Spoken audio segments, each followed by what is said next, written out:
In October 1913, deep inside Henry Ford's famous Highland Park factory, a government inspector stopped production.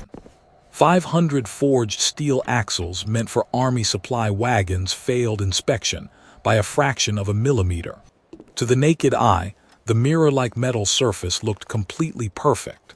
To an artillery officer, even a tiny slant meant a heavy cannon carriage would jam under sudden recoil, making the weapon useless in battle.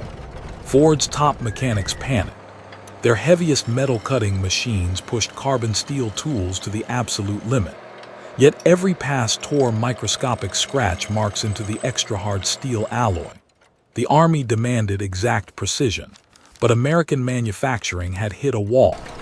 Instead of adjusting the drive belts, the lead machinist sent 2 armed guards to fetch a heavy wooden crate shipped secretly from a small pottery shop in Worcester, Massachusetts.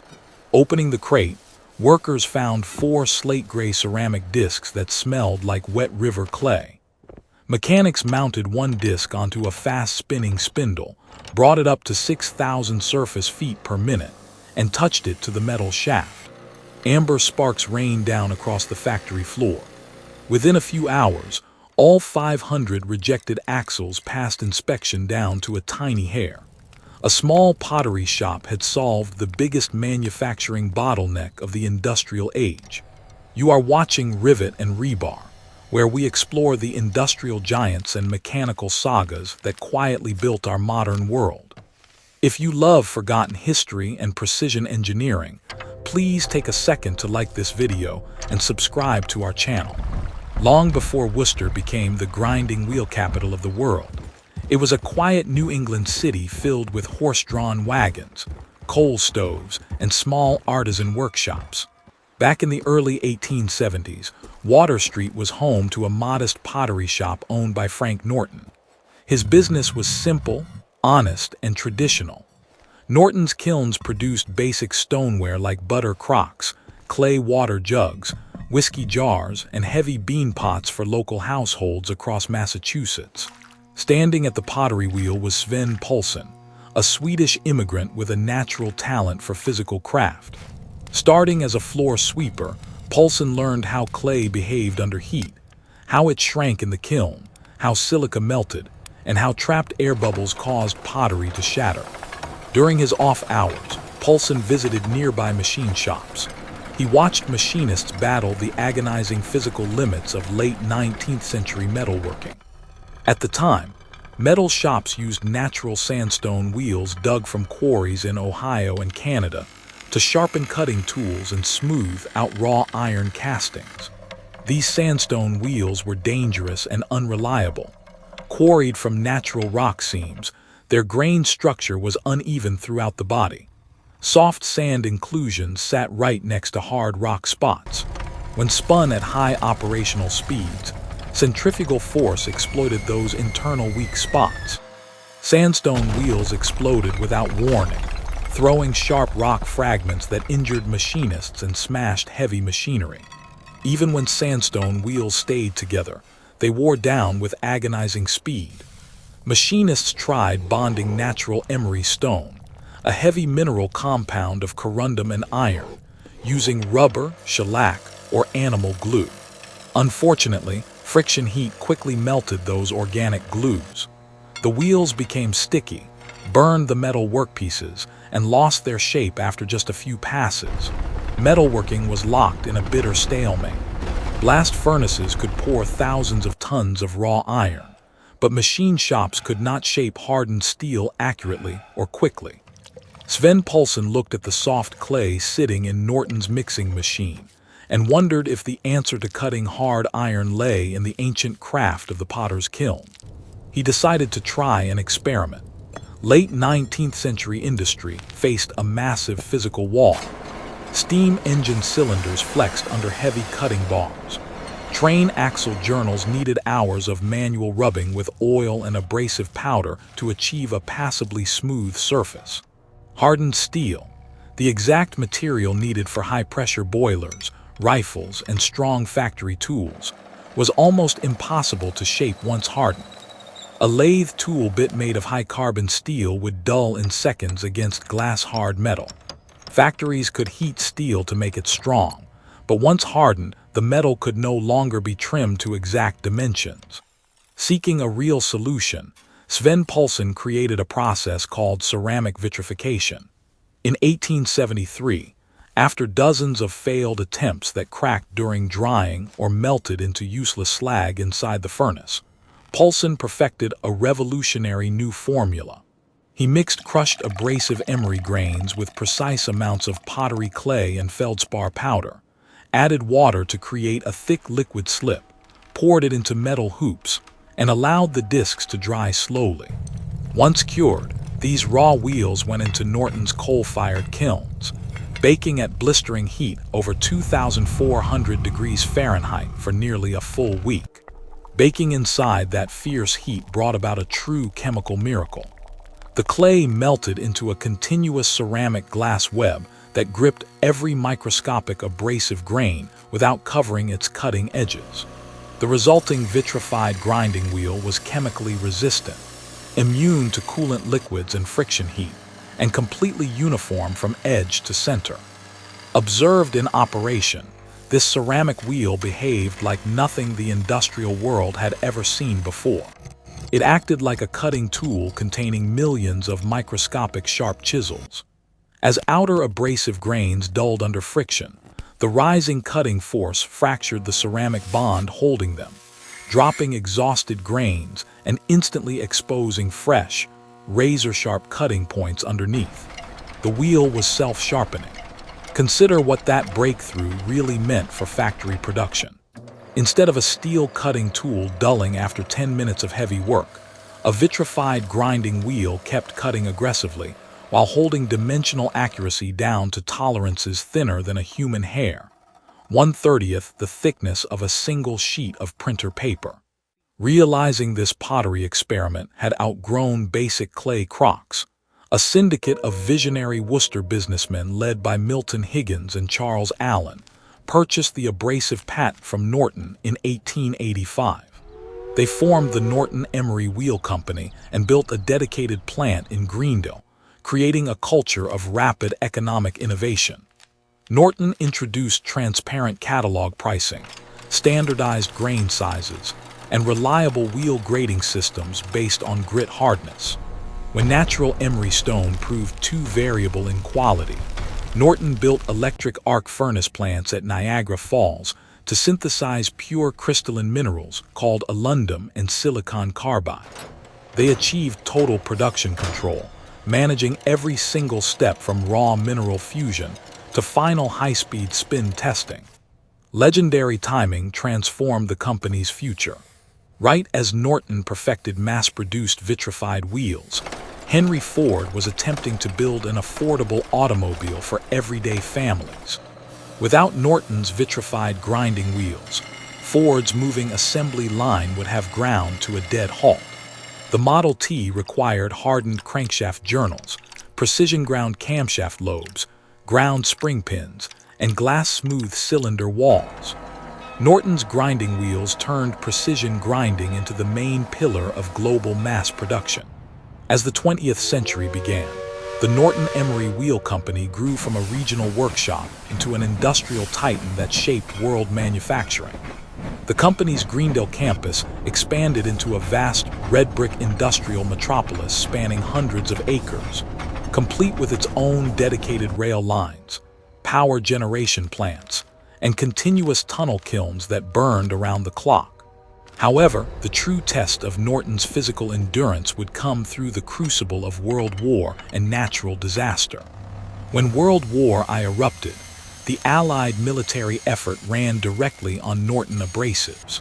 Every heavy artillery breech block, machine gun barrel, and steel armor plate needed precision grinding to meet military specifications. Norton worked around the clock, producing millions of vitrified grinding wheels to feed armament plants across North America and Europe. 20 years later, World War II demanded an industrial output unprecedented in human history. Victory depended on manufacturing tens of thousands of B-17 bombers, Sherman tanks, Liberty ships, and submarine engines at breakneck speed. Every single Rolls-Royce Merlin aircraft engine required over 200 distinct grinding operations. The bearings supporting aviation propeller shafts had to be ground to microscopic surface smoothness to prevent catastrophic failure high in the air.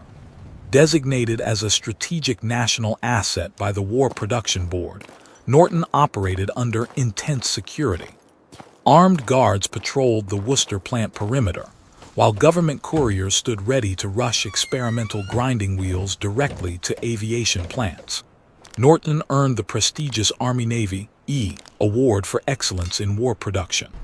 Their electric furnaces at Niagara Falls ran at maximum capacity day and night, turning raw bauxite ore into synthetic aluminum, grit to supply Allied factories across the globe.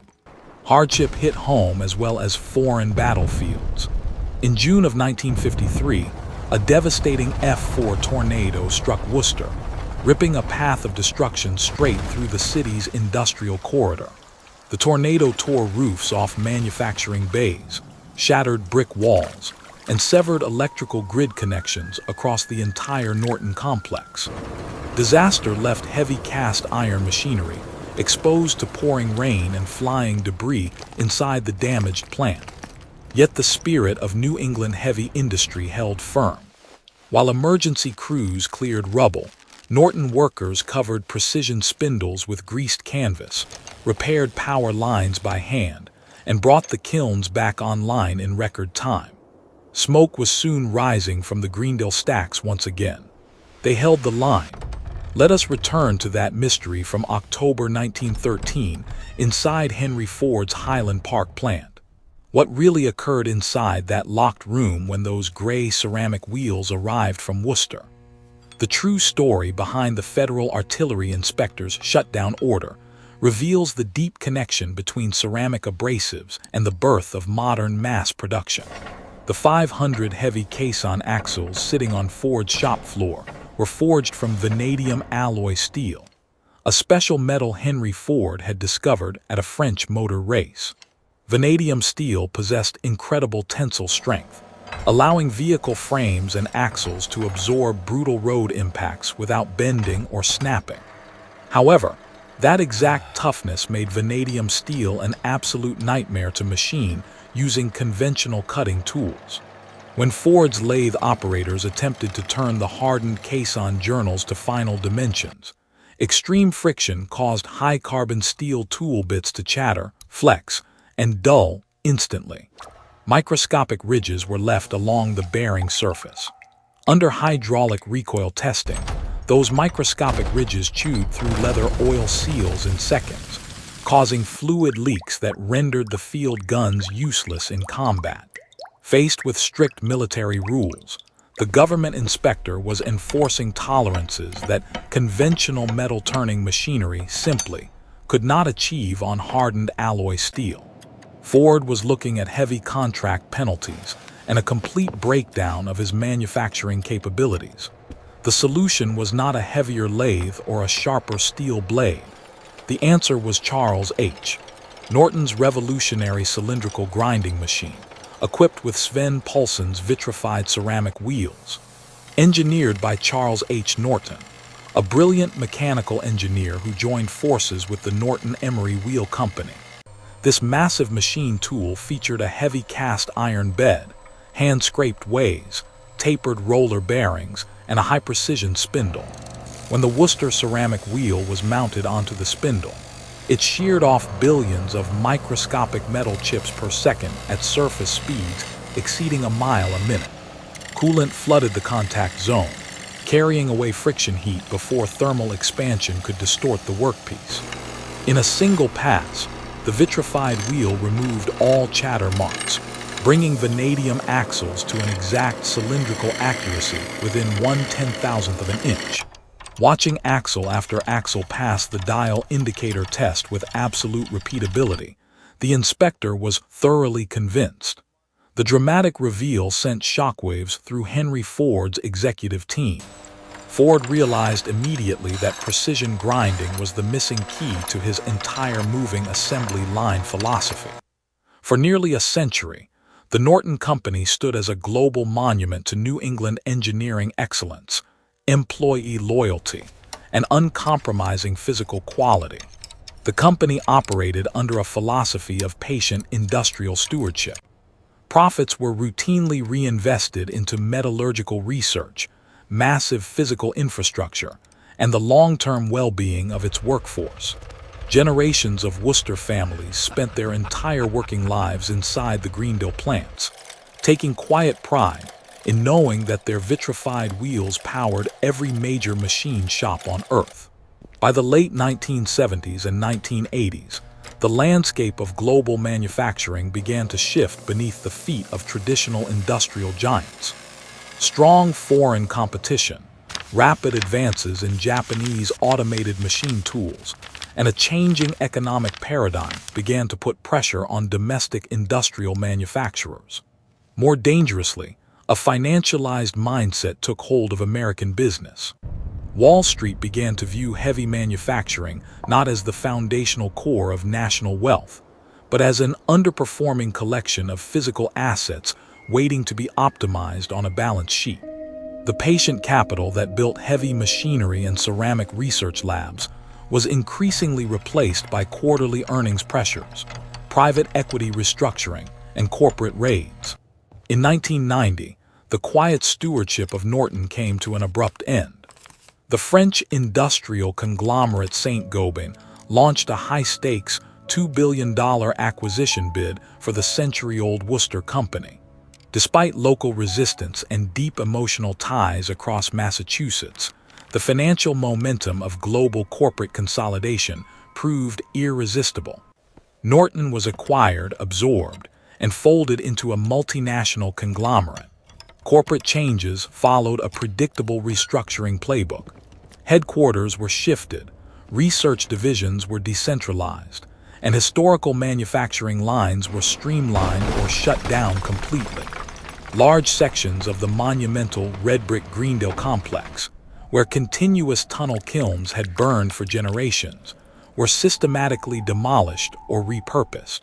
Corporate buyers looked at Worcester and saw only numbers on a balance sheet.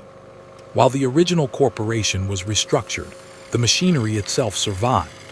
Walk into any high-tier aerospace job shop, tool and die facility, or precision machine shop today, and you will find that the physical legacy of the Norton Empire remains stubbornly, triumphantly alive. Sitting on shop floors alongside multi-million-dollar vertical machining centers running complex computer code, you will see vintage Norton cylindrical grinders, surface grinders, and tool sharpening machines built during the peak of American heavy industrial manufacturing. Built with heavy gray iron poured 80 years ago, these vintage machine beds aged and settled over decades, learning to swallow shop vibration better than modern lightweight frames. Their hand-scraped V-ways, protected under cast iron covers, show virtually zero wear after decades of continuous operation. Seasoned machinists frequently retrofit these heavy iron frames with modern digital readouts and collet indexers. Equipped with modern vitrified super-abrasive wheels, using ceramic matrix bonds that trace their direct chemical lineage straight back to Sven Pulson's 1873 pottery experiments. These 80-year-old grinding machines continue to hold tolerances down to 10,000ths of an inch day after day. They represent an era of manufacturing generosity that built tools to outlast generations. Corporations may go bankrupt, but great machines keep working. You are watching rivet and rebar. If you appreciate deep dives into forgotten industrial history and the heavy iron that built our world, please hit the like button and subscribe. Click the video on your screen right now to explore our next documentary saga into legendary machine tools.